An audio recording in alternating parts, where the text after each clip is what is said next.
Bienvenidos a su programa Somos Punto y Aparte. Aquí Carlos Raúl Moreno. Y hoy tenemos un invitado de lujo, como siempre. Tenemos hoy al presidente o director de la Fundación Libertad. Una fundación que tiene varios años de estar difundiendo ideas sobre el libre mercado, sobre democracia. Organiza seminarios, trae exponentes internacionales de mucha preparación en esta materia. Y tenemos a Surs Pierpoint con nosotros, que vamos a conversar de varios temas. Surs, mira, una de las cosas que yo quería preguntarte, es muy bonito hablar de la igualdad, del igualitarismo, del socialismo. Sin embargo, históricamente hemos visto cómo han fracasado desde el punto de vista económico todos estos experimentos sociales basados en el colectivismo. Llámelos como lo llames, comunismo, socialismo, etc. La gran pregunta es, ¿por qué? Tú, como un estudioso de todos estos fenómenos que conciernen a la libertad de empresa, las libertades individuales, ¿podrías elucubrarnos alguna teoría de el por qué el fracaso repetido a través de la historia se ha ensayado en numerosas ocasiones esto? ¿A qué tú crees que se debe este rotundo fracaso económico de los colectivismos? Bueno, Carlos Raúl, en primera instancia, gracias. Me siento muy contento de estar aquí contigo para lo que es una conversación que, en principio, para hablarte de lo que es el colectivismo, socialismo, comunismo, como lo quieras llamar. Para mí ha sido un tema. Hay un dicho que dicen que el que no es comunista antes de los 30 no tiene corazón, y el que es un comunista después de los 30 no tiene cerebro.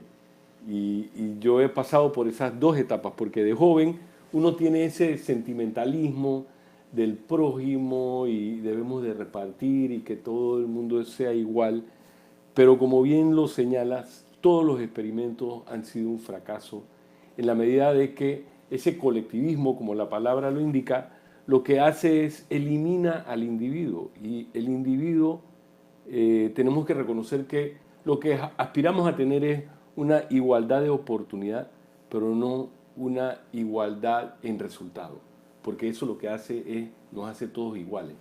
Y en el socialismo o comunismo, todos iguales es un fracaso, cuando ese colectivismo lo que elimina es el espíritu emprendedor que existe en el individuo que busca superarse, donde los precios, que son una señal, que es algo que he aprendido a través de la lectura, de que Friedrich Hayek escribió un ensayo muy corto, y te lo recomiendo, y a los que también nos ven, que es el uso del conocimiento en la sociedad, donde las señales que ocurren a nivel de una comunidad se van replicando en el mercado y crean entonces esas señales mediante los precios que nos indican como emprendedores por dónde debiéramos de apostar nuestros escasos recursos, porque esa es la regla número uno del mercado.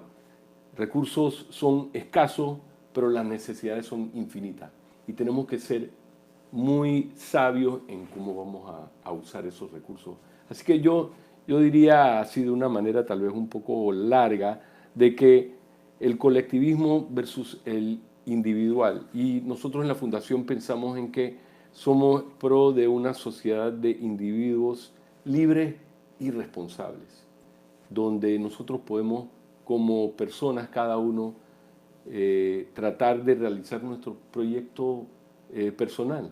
Y eso es lo que le decimos a los jóvenes: cada uno de ustedes, cada cabeza es un mundo, ustedes tienen una idea, y la sociedad debiera permitir a ustedes poder realizarlo. Así que yo creo que por ahí va la cosa en cuanto al colectivismo, y como bien lo señala, todos los experimentos han sido un rotundo fracaso, y no solamente fracaso, sino también han costado 100 millones, se estima, una cifra muy conservadora, de vidas bajo el yugo de Stalin, de Mao, de Pol Pot, de todos estos déspotas que lo que han hecho es condenado a sus sociedades. Y si vemos después de Mao, cuando un Deng Xiaoping dice, espera, esto hay que cambiarlo, porque no puede ser que cuando yo cruzo una línea imaginaria y Hong Kong es esta sociedad rica, pero me regreso para acá y estamos comiendo hierba, esto no puede ser. Entonces su famoso lema fue, no me importa el color del gato, siempre y cuando sepa cazar ratones. Y esa fue la gran apertura de lo que hoy día es la segunda potencia del mundo. Pero ¿por qué Latinoamérica, ahora que tú tocas el tema de China, por qué nosotros insistimos en mantenernos lo que yo llamo el infantilismo de izquierda? Porque yo sí creo que la izquierda madura, tiene un papel que jugar en la política de nuestras sociedades. Pero la izquierda infantil, que es la que nosotros tenemos en este hemisferio, con muy contadas excepciones. Tú puedes decir tal vez que Uruguay es una izquierda un poco más madura, pero la mayoría de nuestras izquierdas son izquierdas infantiles, procolectivistas, y que todavía tienen el discurso de los años 50 y 60. Se han mantenido en esa etapa, no han evolucionado. Ahora bien, ¿tú crees que el desarrollo económico para lograr la igualdad de oportunidades se puede dar dentro de un régimen capitalista? Por supuesto. ¿Por qué? El fenómeno latinoamericano, y esto es también otro tema que me interesa, nosotros en este hemisferio hay marcada diferencia entre el Río Grande para arriba y el Río Grande para abajo. Y el fenómeno del caudillismo, si vemos lo que fue el génesis de Latinoamérica desde la época colonial, caudillista, nos hemos acostumbrado al sur del Río Grande a esperar que alguien nos diga qué hacer.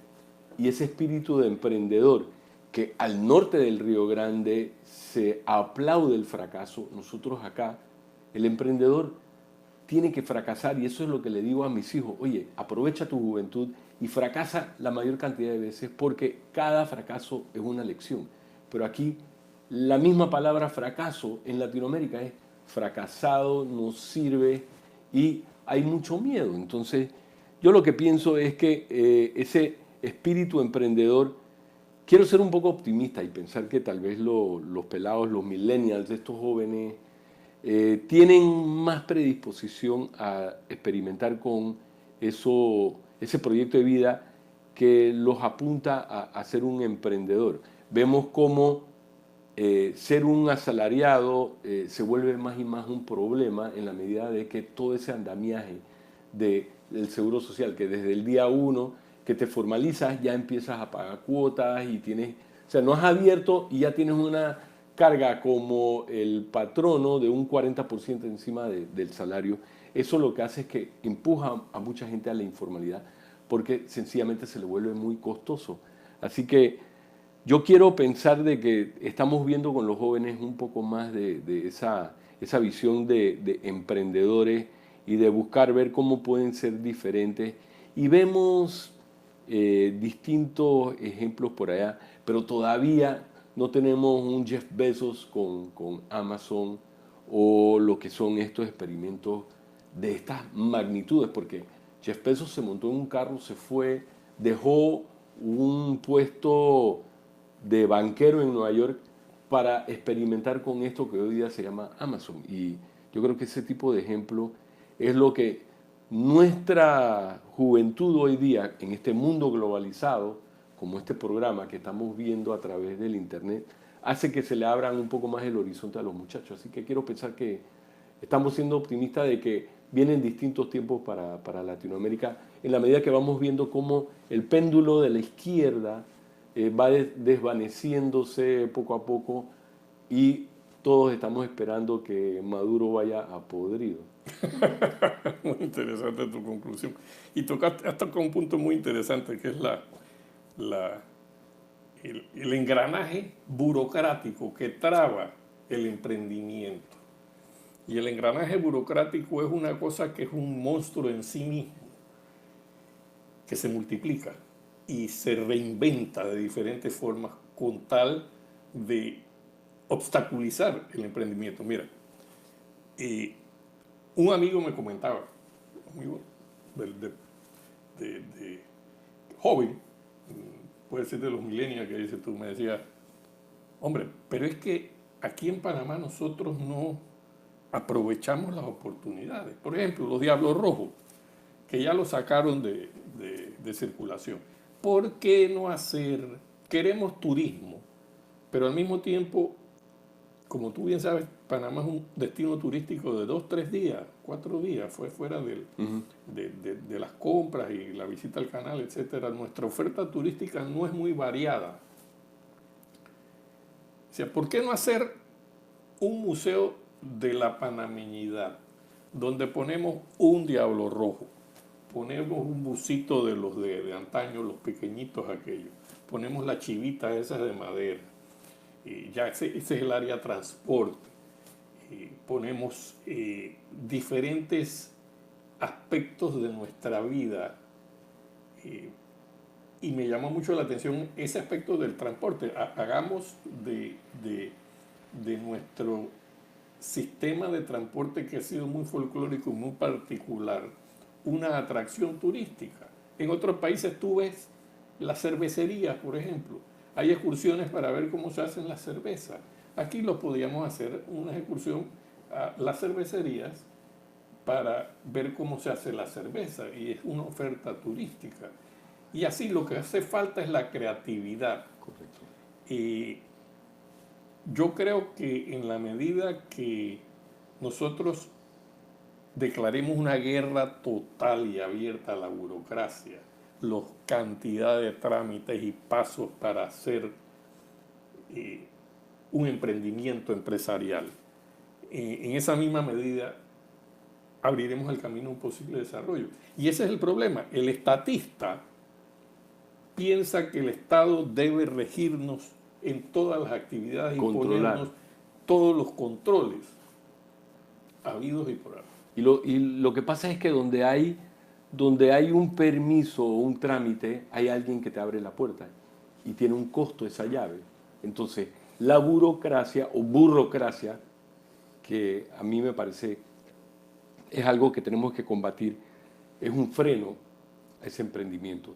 No hay duda de que estos muchachos hoy día ven paso tras paso tras paso para poder realizar un proyecto y sencillamente dicen, no vale la pena, se frustran. ¿Sí?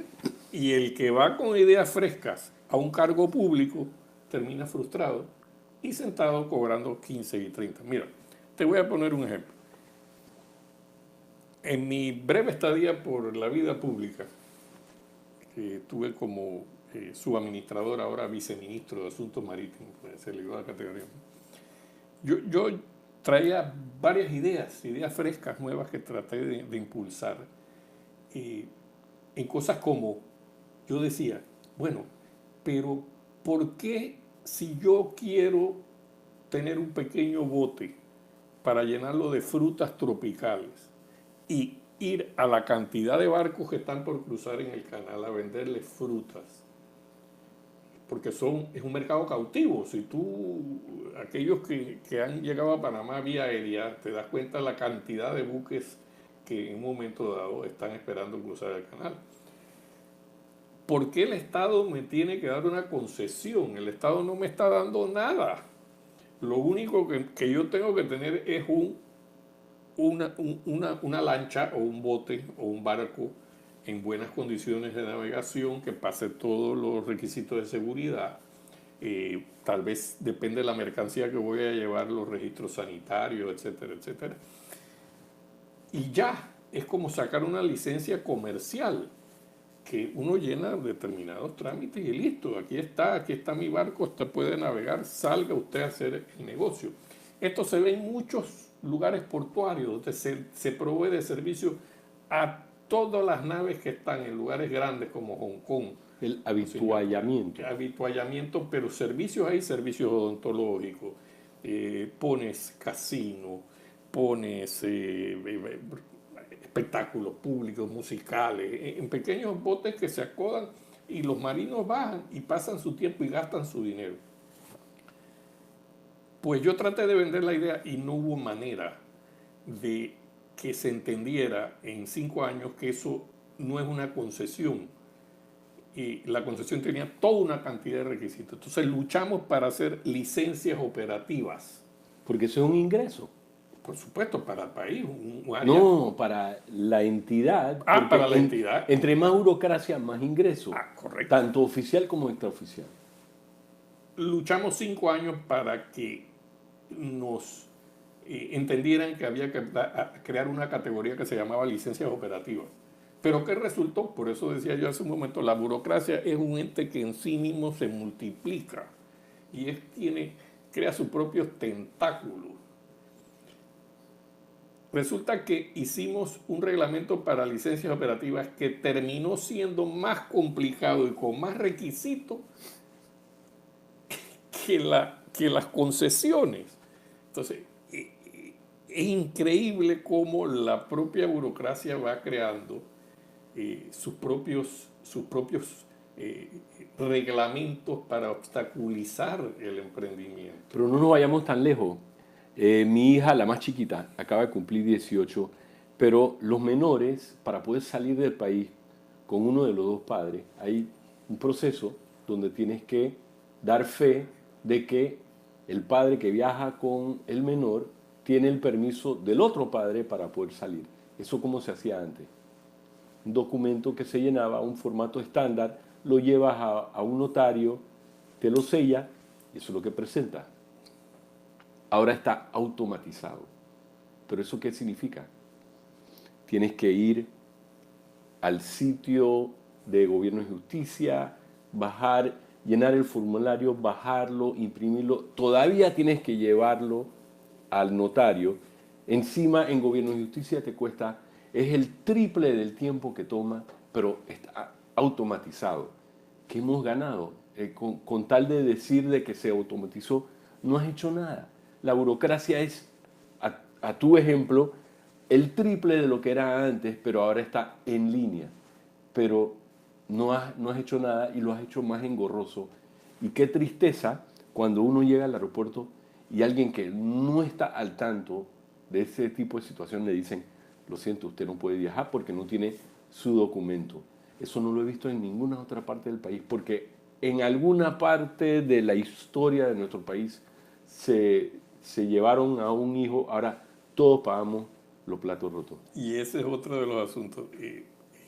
Por una infracción se crea todo un sistema para evitar... Para que nunca ocurra de vuelta. 9 personas actúan correctamente y hay un infractor y se cambia todo el sistema para obstaculizar todo el trámite de esos 10, de esos 9 que actuaron correctamente por ese infractor. Y el malo que quiere llevarse al hijo, de todos modos, se va por Puerto Abel y el papel ese ni lo llena. Como las armas. Volvemos a las armas. La veda de armas es un asunto que es muy controversial, pero realmente el elemento de mal vivir, el delincuente que quiere conseguir armas, la consigue. De todos los calibres. De todos los calibres habidos y por haber. El ciudadano común y corriente, usted que me escucha, que quiere tener un arma, tal vez para tenerla en su casa, para defenderse en un momento dado, no la puede conseguir. Hoy en día un arma cuesta miles de dólares porque hay un mercado gris de las armas. Entonces vemos que hasta qué punto realmente estos controles evitan el uso de las armas. Yo lo dudo mucho. Entonces todos estos estatismos son los que no permiten que el país se desarrolle. Yo creo que, y esta es una sugerencia para todos los candidatos presidenciales, ahora que estamos a puerta de una elección. Señores, declaren una guerra contra la burocracia. Cojan ministerio por ministerio, entidad autónoma por entidad autónoma. Vean todos los trámites, los pasos que hay y eliminen. Hay no es una ciencia espacial. Simplemente el registro de medicamentos, SURS. Yo empecé mi carrera de abogado haciendo registros sanitarios. Hace, ya ni me acuerdo, 35, 40 años. Mejor ni me acuerdo. Mejor ni me acuerdo. Ese trámite no solo no se ha mejorado, ha empeorado en 35 o 40 años. Y es la cosa más absurda, porque uno ve carencia de medicamentos en el mercado. Porque venció el registro sanitario. Un medicamento que tiene la misma fórmula. La misma fórmula, que ha sido registrado por 25 años. Venció el registro sanitario. Y lo que debe ser un trámite muy rápido, nada más una declaración jurada que es la misma fórmula, que es el mismo medicamento, y ya se aprueba ahí mismo. No. Tiene que volverse a hacer el trámite. Que si el análisis cuantitativo en el laboratorio de la universidad, en el EA y esto y lo demás. Pero te lo pongo más fácil. ¿Por qué no, si tienes FDA o Comunidad Europea, ya tú pasaste por un filtro superiorísimo a lo que nosotros pudiésemos imaginar? Se trató de hacer algo, se avanzó, pero cada paso que se avanza es Portobelo. ¿Será que le estás pisando el callo, le estás pisando callos a alguien? 2 pasos adelante y 1 para atrás en la procesión de Portobelo. Y todos los trámites, las adopciones, una cosa que da tristeza. No se puede simplificar el proceso. El Estado en un momento dado prefiere que se queden los muchachos en los hogares y ya se vuelvan adolescentes, donde ya es mucho más difícil que se adopten. Para no decir imposible. Para no decir imposible, en lugar, porque intervienen tantas instituciones. Y hay tanta demanda de padres que no pueden tener hijos, y eso es, o sea, estás tocando tantas instituciones. Donde vayas y le pones la mirada, vemos caso tras caso donde la burocracia lo que hace es frena al individuo y a la sociedad en su conjunto en poder seguir creciendo y realizando su proyecto. Claro, y eso crea como el cultivo bacteriano, el caldo de cultivo para que salga un Mesías ante la insatisfacción de la gente, porque esto crea mucha insatisfacción de los trámites más sencillos. El ciudadano común tiene un asunto engorrosísimo, sacar una placa. Todavía hacemos la placa todos los años, la lata, y cosas que no tienen ningún sentido. Todas esas frustraciones se van reflejando en otras cosas, se van acumulando. Entonces el problema es institucional, es más grande ya los tribunales de justicia, los partidos, la Asamblea Nacional, etc. En adición a la problemática de la burocracia en la vida diaria del ciudadano, hace que se cree el caldo bacteriano ese famoso donde va a salir el Mesías, que va a prometer la igualdad para todos, que va a tener una vara mágica que va a arreglar todo, porque el Estado se va a encargar de hacernos a todos felices. Bueno, no tenemos... Y entonces tenemos Venezuela. Exactamente. Tenemos una Venezuela, quizás en potencia, no sé. No, yo comparto tu preocupación porque eso es lo que pasa. El efecto Ratchet, que solo va en una dirección que es más y más y más burocracia, me preocupa porque llegará un punto de, como decimos en buen panameño, la gente se cabrea y dicen, no, y viene uno y dice, yo tengo la solución, como lo hizo Chávez en su momento. Así mismo es. Bueno, Sus, yo creo que la conversación ha estado muy, muy interesante. Yo creo que hemos podido ilustrar un poquito a nuestros escuchas que nos siguen en este su programa Somos Punto y Aparte. Si te gustó, suscríbete y apóyanos. Estamos aquí para ti, para hacer docencia política, social y económica. Hasta luego.